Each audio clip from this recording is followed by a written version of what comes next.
Hello, welcome to Skid Life Crisis. My name's Jamie and this is my MGF. Great paint job, but what's it like to drive? Let's start here in Monaco. They love it in Monaco because it's the quietest MGF in the world until you start the engine.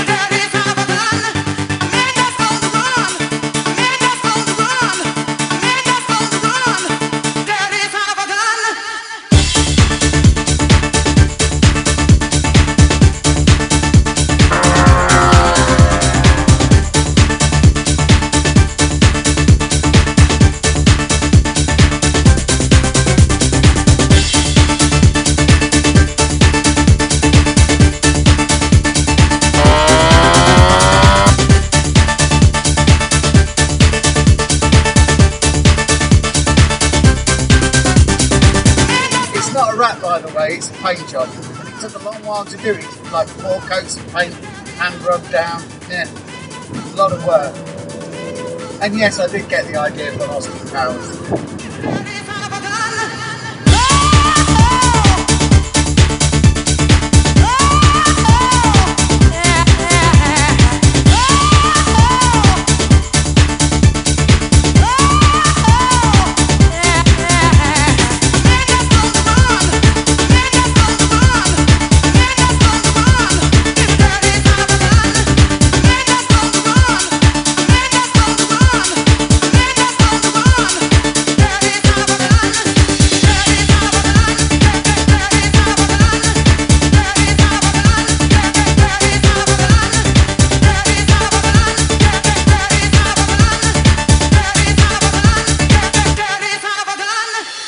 What else? So yeah, paint not wrap.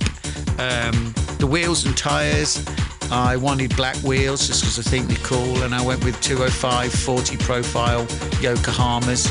It's a sports exhaust which is very loud, and I think probably adds some brake horsepower, I don't really know.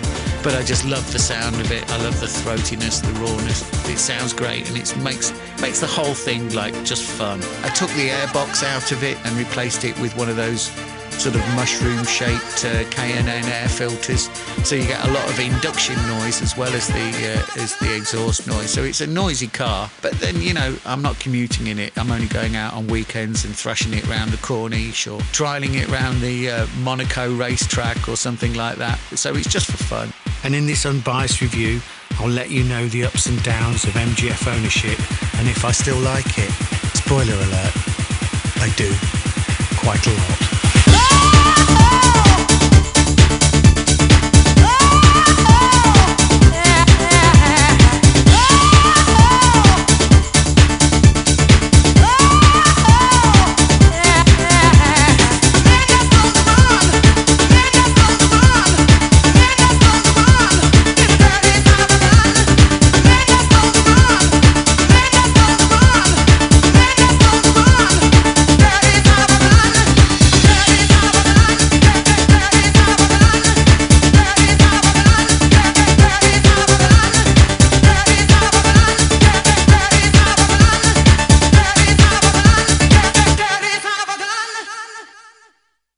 Hello and welcome to the channel. This is the first video I've made. It's about the MG. It's about my MG particularly, and just about really how much fun they are. The MGF was released in 1995, at the time pretty much universal acclaim. Here we had a mid-engined manual gearbox, 16 valve, fuel injected, rear wheel drive, proper little sports car, 2-seater, convertible. They followed it up a few months later with the VVC, which is variable valve control, gives it more top end fizz, gets slightly higher revs. And it was the first sports car that MG Rover or BL or whatever, BMC or Leyland or whatever they call themselves, it was the first one released since I think 1962 with the MGB. So it's kind of a big deal when it came out, and it was hugely popular. I remember I was walking by Harrods, and they had them for sale in the front window of Harrods in 1995, and I thought, ooh, I'd like one of those. Anyway, the story of this one is that I bought it brand new in 1997 for 19,200 or something like that. I'll look it up. So here we go. I found the original. This is all the original handbook from when I bought it. Like I say, I've had it from new. And here we go. Jamie White. The sum of £19,017.45 only. And there we go. Christmas Eve, 24th of the 12th, 97. And I got it on Christmas Eve, so it was a Christmas Eve present to myself. And the money came from, I don't know if you remember Trainspotting, the movie. We did a song called Choose Life. My friend ran me up and said, we should sample that Choose Life speech from Trainspotting. Anyway, we did, and we released it, PF Project Choose Life. And I got a publishing check. Went out and bought this.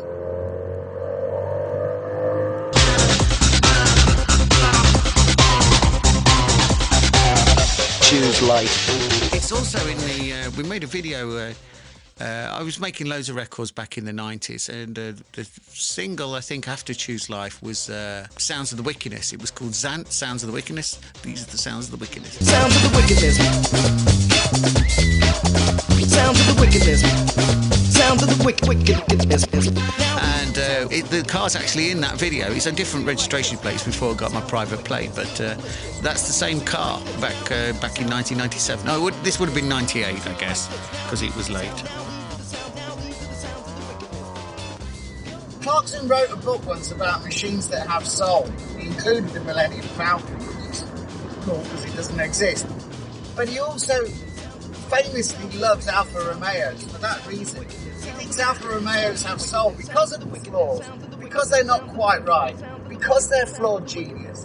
This is the thing about the MGF, it's flawed genius. It's lightweight and it's handling and it's a buzzy little engine and it's convertible top. Everything just adds up to the perfect little package. And the elephant in the room is you can buy one for £1,000. That's what defines them. They don't cost anything, and they're cheap to run, and the parts are easily available, and you can fix them. And if you avoid one with a rusty subframe, you're never going to get yourself in much trouble. I know they had the head gasket thing, but any MG on the road today, the head gasket would have been replaced. And once you replace them with a stronger version, all your problems are over. You don't need to worry about them anymore. I love it on these low pro. I've got 40 profile tyres on it. I really think it makes a difference. If you get a chance, put low profile tyres on it. It really sharpens up the handling. And of course, I've got a non-standard exhaust, probably a legal exhaust. I don't know, I'm not entirely sure. But it's a good exhaust. It's a lot of fun. It makes you feel like you're going a lot faster than you are. Which is kind of the thing. I've got a 600 horsepower Jag, and I love everything about it. But you can't. Modern cars, fast cars, like anything fast these days is 500, 600 horsepower. You just can't have a go with it. You literally can't use the car. But this car you can. It's about 120 brake horsepower. And it's just fun because you can enjoy it. You can thrash it. You can throw it into corners. You can enjoy the handling. You can enjoy the rev range. You can open it up to almost 7,000 revs and enjoy everything about it. It's just brilliant.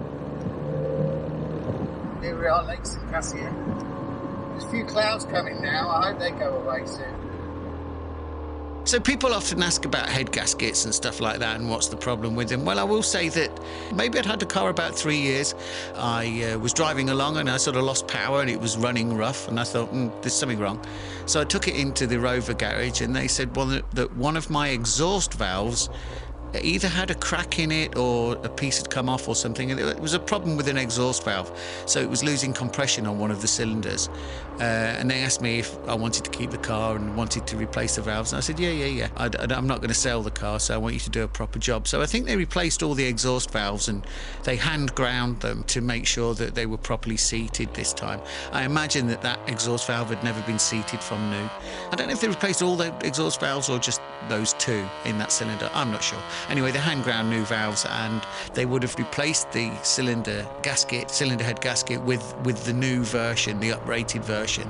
And that was it. That fixed the car, and I've had it, like I say, for 25 years, and no problems with it at all. Just that one-off thing. That cost me about £1,000, I think. But considering all I've ever done is pump up the suspension and change the oil since then, it's really not bad over 25 years. Matt from High Peak Autos didn't really like the MGF. He thought the MX-5 was a better pick. This car's just got more something. It's got more character. It's got more, again, soul. It's the MX-5. You can't drive the MX-5 through Monaco and have people taking photos of you, because you can't paint one with a Union Jack. This you can. It's a totally different thing. And the MX-5 was built by people that were sensible and normal and thought about things and built things properly and had a budget to build a sports car. This was built by people that had a ham sandwich, a Metro subframe and a pint of best bitter. What they did have was enthusiasm. What they made was a puppy dog. Getting into this car is like coming home from a long day of work and having a puppy run up to meet you. It's wagging its tail, it's jumping up and down, it wants to lick you and snuggle you. This is that car. That's what an MGF is. And with the best will in the world, they pulled off a miracle.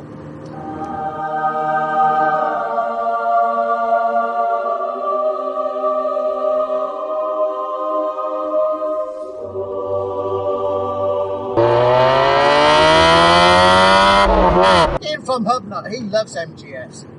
He did a video not too long ago about it's a lot better than you think, or not as bad as you think, or something. I can't remember the link in the description. He hates the Lexus lights. I think he's wrong about that. I love the Lexus lights. I think they're cool. Of course they're tasteless, but then again, so am I. The number one criteria that people love about cars is to have soul. 2 CVs are 10 grand these days. I saw a Mini for 150 grand. Original Mini. Old shape Mini for 150 grand. Someone had built it from scratch. Old E-Types, which aren't great cars. I mean, they're beautiful, but they're not great cars. They're 300, 400 grand these days. And if any old 1950s Jaguar's got any sort of track record, track history, people want 5 million for them. There's a Porsche that just said hello to me.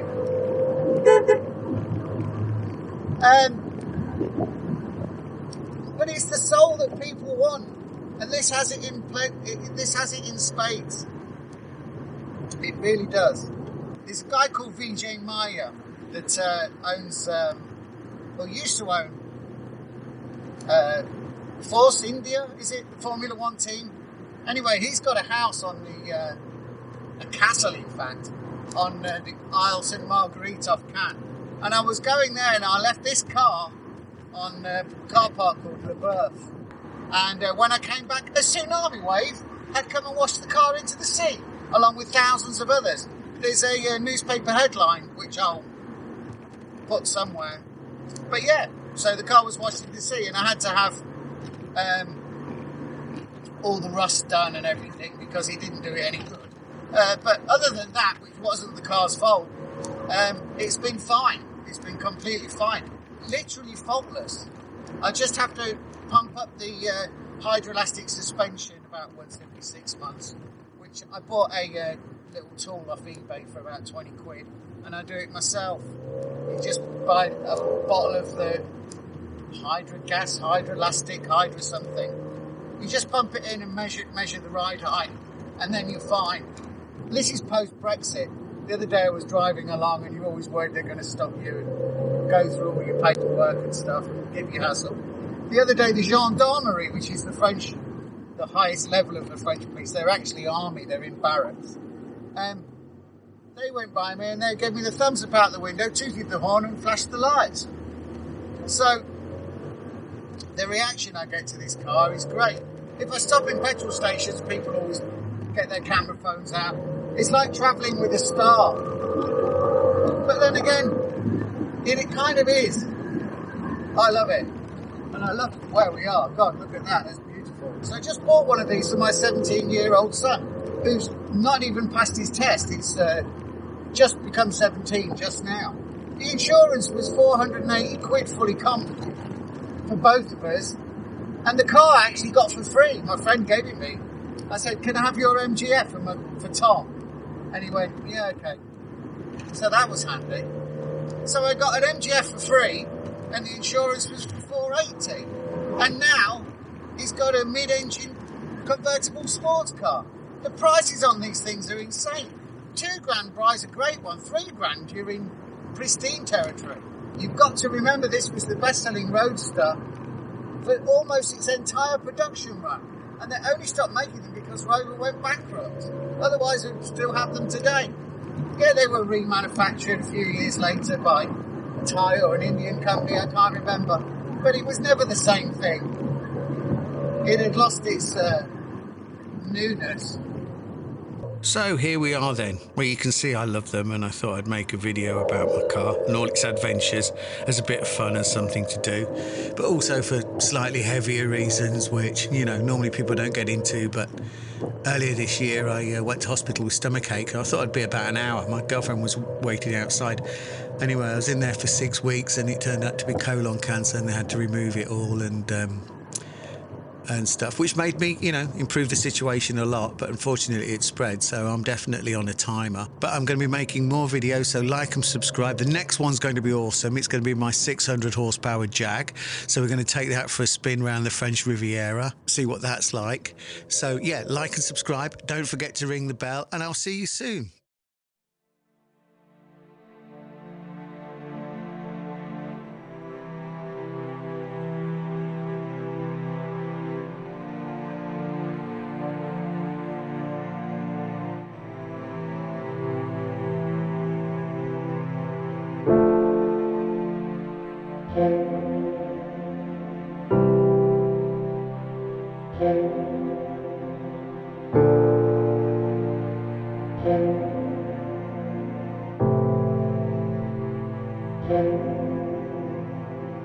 I think the MGF is a lovely looking car. Most mid-engine cars that aren't going to cost you the price of a house look awful, but this budget bruiser, I think they got the looks just right.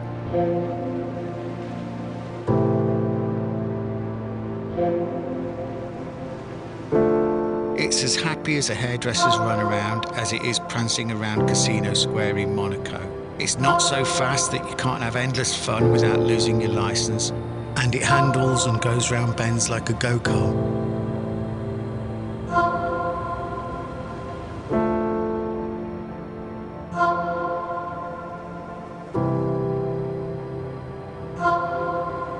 It costs nothing to buy and almost nothing to run, and it's the last of a dying breed. The thing is that I've had 25 years of absolute fun out of this car.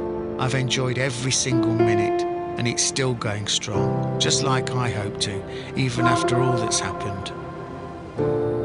I think that in these scary times of uncertainty, change, mistrust and confusion, it's nice to know that if some blokes from Birmingham, fueled by bags of smoky bacon crisps, can take a lowly metro subframe and turn it into 25 years of absolute joy, maybe there's hope for us all yet.